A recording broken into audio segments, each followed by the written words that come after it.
Emery let out an aching groan as she slowly ebbed back into consciousness. Squinting in the near total darkness and coughing up dust, she scrambled to get some sense of where she was and what had happened. The sharp, uneven edges of shattered bricks and splintered wood poking into her backside made it clear that she was lying on a pile of debris instead of in a bed. Then it started coming back to her. She was on vacation in France and had been touring the Le Mont Saint-Michel Abbey off the coast of Normandy. The monastery was over 1,000 years old, and she was unable to resist wandering off from the tour group to see what ancient secrets might be lying in wait for her to find. As it turned out, there were valid reasons for guests not to leave designated areas. A decrepit section of flooring had given way underneath her, sending her crashing down into some subterranean crypt.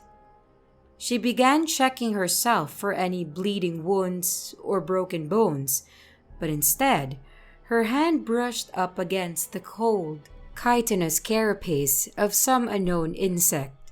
She instinctively swatted it off, which is when she felt the tingling sensation of hundreds of arthropod legs scurrying over every inch of her body and crawling over every orifice and under her clothes, pouring out of whatever nooks and crannies they had nestled themselves into. She jumped to her feet in a mad panic, screeching and wildly swatting at herself, shaking out her hair and clothing, violently stomping on the ground to obliterate as many of the invading creatures as she could. They skittered away rapidly, their chittering voices rapidly fading into the distance. But Emery still had no idea what kind of insects they had been.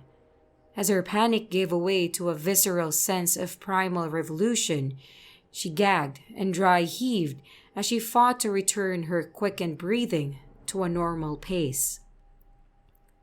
She felt herself for bug bites, but found that the insects had left her unscathed even while fleeing for their lives.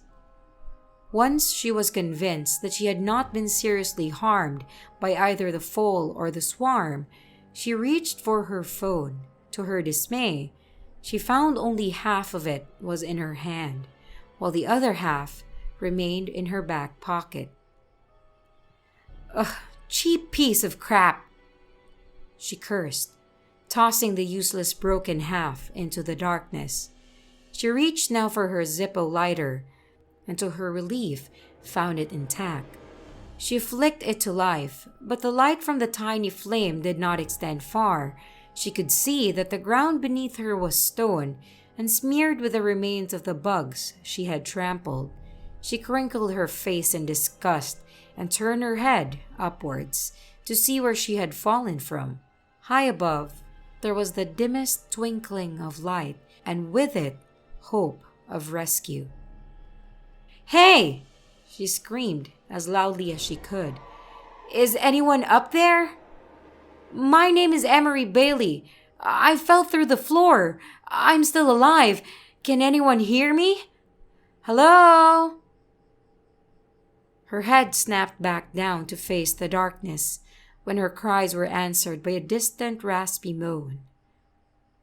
"Hello?" she called out. "Is there someone else down here?" The moan repeated in response, but closer this time, accompanied by a slight shuddering, as if in anticipation of some long-denied pleasure. Emery's heart and mind began to race now. What manner of creature was down here in the dark with her? In all likelihood, nothing worse than some decrepit old caretaker or monk, but it was difficult for a young woman to trust in mere statistics when she was to fend for herself alone in the darkness. "Identify yourself now," she demanded. The moan repeated, this time with a slight chuckle. and had drawn close enough that she could make out shambling footfalls scraping against the rocky ground. Her best chance of rescue was to stay where she was. She knew that. If she wandered off into the darkness, she would get lost and never find her way back, and never be found either, or at least not soon enough to keep her from dying of dehydration. But what good would rescue be if whatever she shared the darkness with meant to kill her as callously as she had killed those bugs? Not daring to fight an unknown assailant in the dark, Emery bolted in the opposite direction of the moaning, her path scarcely illuminated by her lighter, and as she ran, she heard the moaning turn into a bemused chuckling, but it remained stationary and she could no longer hear its footsteps. Whatever it wasn't giving chase. But maybe that was just because it knew she had nowhere to run. Hours, or at least what felt like hours, had passed, and Emery was still running. How was that possible? She wondered. Le Mont Saint-Michel was less than a square kilometer in size. She should have come to an exit or dead end long ago. Was it possible that she had fallen deeper than she realized? How could she have survived the fall all the way underground from the Abbey? More likely, the path she was on wasn't as straight as she had thought. She couldn't see very far in front of her, and that was when she could see it all, as she'd been careful to conserve her lighter fuel as much as possible. A slight sideways bent and downward slope could have easily gone unnoticed, especially in her panicked state. For all she knew, the path spiraled for miles and miles, until coming to some unknown endpoint deep below the earth. Her lungs were burning from the stale air that felt like it had been stagnating down there for centuries. She had pushed herself as hard as she could, telling herself that she was bound to find an exit, or at least something of use to her if she kept going. So far, though, her flight had proven fruitless, with no signs of that changing anytime soon. Focusing on the positive, however, she had not heard any sign of her pursuer for hours either. As much as she wanted to keep going, to escape to freedom and safety and sunlight, her exhaustion finally overcame her resolve, and she collapsed to the ground, resting her back against the tunnel wall. As she struggled to catch her breath, she strained her hearing to make sure that whatever it was she encountered earlier wasn't nearby. At first, she could hear nothing other than her breathing, but as her breaths became more shallow, a faint but distinct chittering sound could be made out. More of those disgusting insects, she thought. How could they survive down here with nothing to sustain them? They didn't sound close, at least. Hopefully, they would stay where they were. Emery took several deep whiffs, hoping to catch any hint of fresh air that might signal she was near an exit. Instead, the air was tinged with the scent of decay. She was then struck with a morbid realization that she was probably in some sort of catacomb, and that she was surrounded by over 1,000 years' worth of dead bodies. She shuddered at the thought, though at least that explained what was keeping the bugs alive. But if she was in a catacomb, the only way out would be near the surface, back the way she came, with that thing waiting for her. No wonder it hadn't bothered to chase her. She took out her lighter again and lit it, in the hopes it would reveal at least something she could use for defense. The faint flickering light revealed that the walls of the tunnel she was in had been hewn from colorless, irregularly shaped bricks. They were cracked and crumbling, and looked like they might cave in on her at any moment. More disturbing, though, was a web-like pattern of a shiny, viscous substance that luminesced in the firelight. Its dripping trails connecting a series of tiny boreholes, just large enough for a colony of insects to come and go as they pleased.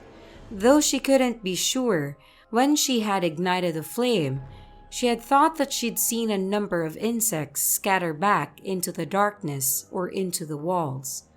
Had they really been that close? Or had those just been shadows? She moved in closer to the wall to examine the substance and observed that it had a sweet smell to it, almost like chocolate. It only reminded her of how hungry she was, and she hated herself for having her appetite aroused by some revolting bug slime. She placed her ear as close to the wall as she dared, and the faint chittering was definitely louder. When she gave the wall a quick knock, the chittering went silent. There was no doubt now that the bugs were in the walls and reacting to her presence. That was creepy, sure, but they were just bugs. They couldn't hurt her unless they were poisonous or had stingers or pincers or mandibles. They were probably bound to have at least one of those. Most insects did, and she was an intruder in their territory. If they decided she was a threat to them and swarmed her, they could easily overwhelm her defenses. And even if she didn't threaten them, they might decide that they'd like to try some fresh meat for a change. Emery groaned in exhausted exasperation, lightly tapping her forehead to the wall. As she did so, she carelessly brought her lighter into contact with the sap, and in a matter of seconds, the flame spread across the entire crisscross network, igniting the wall for as far as she could see, and vastly expanding her sphere of illumination. Shrieking, she threw herself back against the opposite side of the tunnel, fearing that the burning wall would explode at any moment. While the sap may have been flammable, it was far from potent, and its fire remained tame and would likely die out in minutes.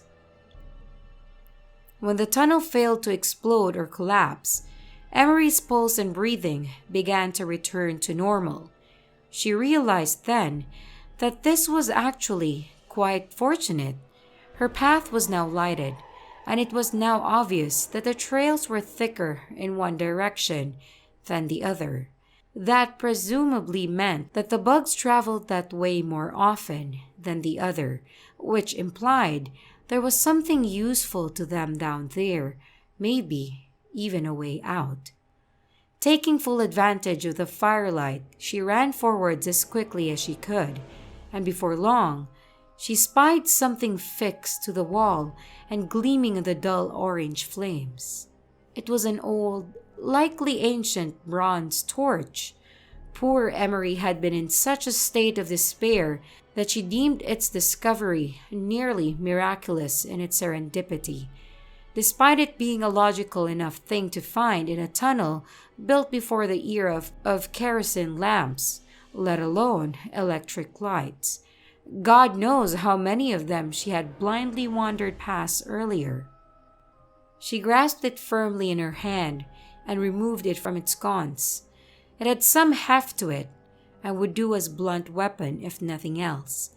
When she waved it from side to side, she could hear some liquid fuel sloshing around inside of it. Racing now to make use of her discovery before her fire burned out, she fumbled with the antiquated light in the hopes she'd be able to ignite it. It took a few tries, and the light from the wall had fallen to a dying ember, but she managed to get the torch burning. She cheered out in victory, her celebratory cry reverberating off the walls and echoing all down the tunnel. Now she could see, and was armed with both a club and a blaze. Her only dilemma now was which way to go. It was a long way back towards where she had fallen in, likely longer than the torch would burn for, and she still didn't want to risk a blind confrontation with whatever manner of creature had greeted her before. There was also no guarantee anyone would be able to extract her from there anyway. What lay ahead of her was unknown, which, as always, held both promise and peril. It could be a way out or a dead end, and she would have wasted her fuel. She was just contemplating the odds of there being additional torches further down when her decision was made for her. Behind her, she heard the same soft moans, same uneven footfalls, and the same quiet, mocking chuckle as she had heard all those hours ago. Moving backwards meant fighting it, and forward meant running away.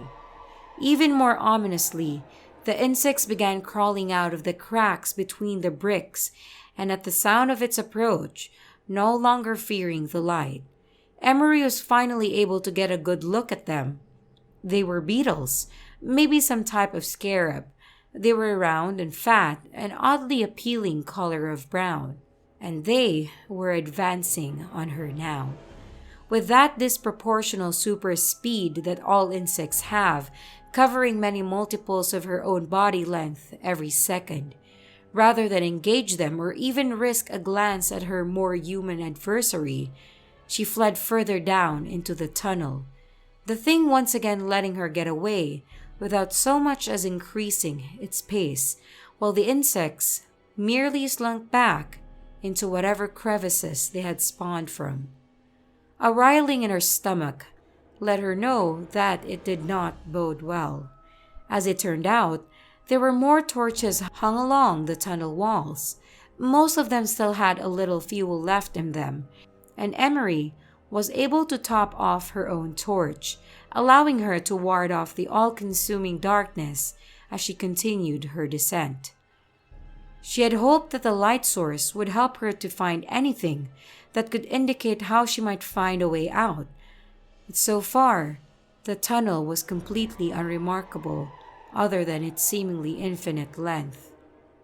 With her bodily stores of energy and adrenaline nearly exhausted, Emery was trudging along at a snail's pace, her breathing labored and her skin clammy with cold sweat. Fearing she would drop from exhaustion, she slumped herself against the wall and allowed herself another moment to rest before moving onwards.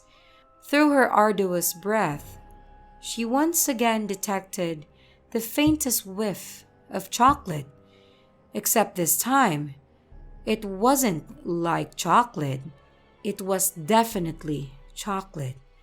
There was no sap anywhere near her, and the scent instead seemed to be wafting in from further down the tunnel. It smelled fresh too, and rich and intoxicatingly alluring. It didn't make any sense, but somewhere, miles and miles underground in a catacomb filled with corpses and bugs, there was freshly made chocolate. Emery briefly considered the possibility that she was starting to hallucinate from a combination of fear, exhaustion, and maybe even exposure to whatever mold or fungus was surely growing down there. She sniffed in and out again and again, and each time the smell of cocoa was undeniable. She tentatively stepped closer to the smell, slowly at first, but then faster as the scent became stronger. If it was real, then that meant food and replenishing her weary body, and maybe even a way out. Up ahead she saw an open door and the dancing of candlelight from within. Running at almost full speed now, she bounded forward and burst into the room, only to scream at what she discovered lurking there. Seated at a long, refractory, candlelit table were 13 mummified corpses, 6 to each side and 1 at the far end. Though they looked like they had been there for centuries, the table was freshly set. Holding her hand over her mouth in both shock and horror, Emery cautiously approached to inspect the macabre scene. She had never seen so many dead bodies, let alone such ancient ones, and the skin covering their gaunt frames was like dried parchment, and their remaining teeth were small and black, and their eyes bulged from underneath those closed lids. The chair that they sat upon, however, were recently varnished and upholstered, and their table draped in an embroidered velvet cloth and set with silverware, the burning candles only recently lit. "Who's here?" Emery demanded, tears of hot rage streaming down her cheeks. She wept bitterly, baffled why anyone would go to such lengths just to torment her. She searched the room desperately for any concealed exit, any way the dining ware could have been brought in, or the being who had set it escaped, but she found nothing.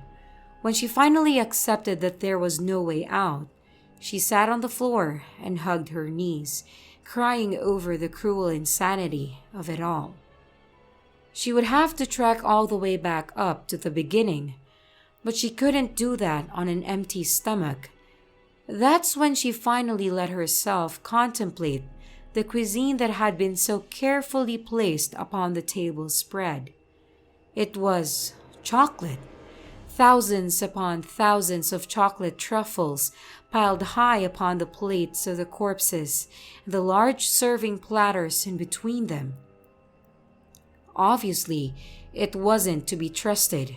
It was the embodiment of the aphorism, "too good to be true," the most delicious, salacious food laid out to tempt her when she needed it the most. But that didn't change the fact that she did need it, that she had no chance of making it back to the Abbey without food. And there was already an extra seat at the table for her.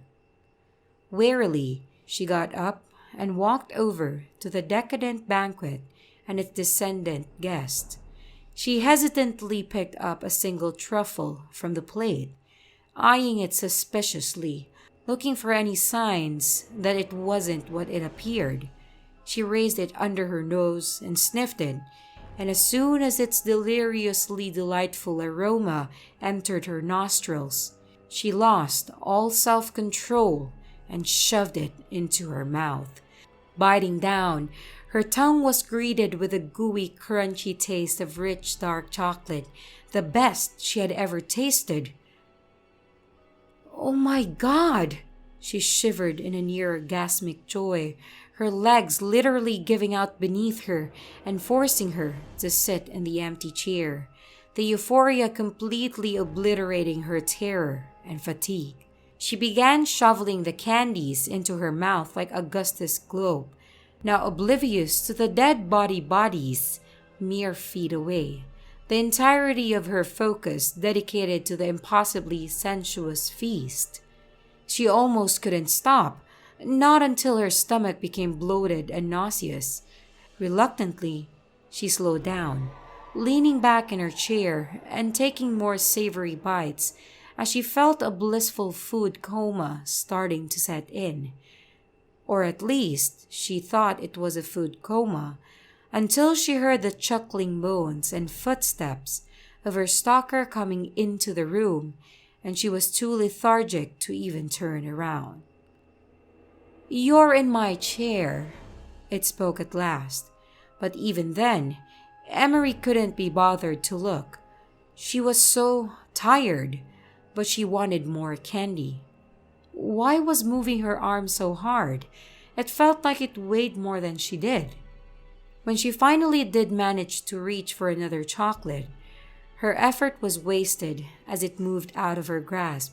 All of the truffles started moving now, skittering along the table on their 6 legs, their enormous multitude chittering like a horde of locusts.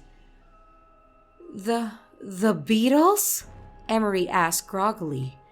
But the thought was replaced by a far more pressing concern when she saw that they were all climbing into the mouths of the deceased dining companions. "No, wait, I'm not full yet." Never did meet a girl who could say no to chocolate, the moaning, wheezing voice said from beside her, a shriveled hand placing a scarab beetle into her mouth. As she chewed, she lazily tilted her head to look up the thing that had been stalking her since she had fallen into the crypt. She saw that he was a mummified corpse like the others, only animate and with his jaundiced eyes fully opened. Beneath his skin, she could see the bulging forms of the swarm squirming madly, and she looked back to the rest of the table and saw that they were all awake now, all with the beetles moving under their skin, all with hungry eyes looking straight at her. Some increasingly distant part of her mind told her she should be afraid, but instead, she just looked back to the lich beside her and held out her hand for another candy. "No, my dear," he smiled, his darkened gums crawling with insects. "Now, it's time for our treat."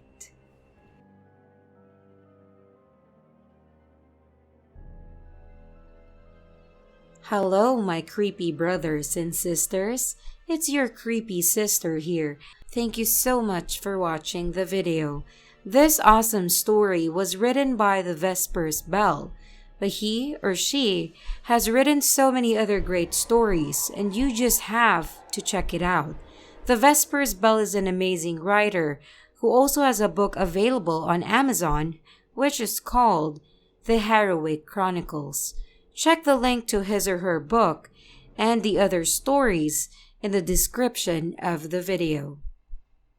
And if you want to submit a story for me to read, or if you want to follow me on my social media, all the links and emails or information are also on the description of the video. And please don't forget to like, leave a comment, and subscribe to my channel if you haven't done that yet. Again, thank you so much for watching.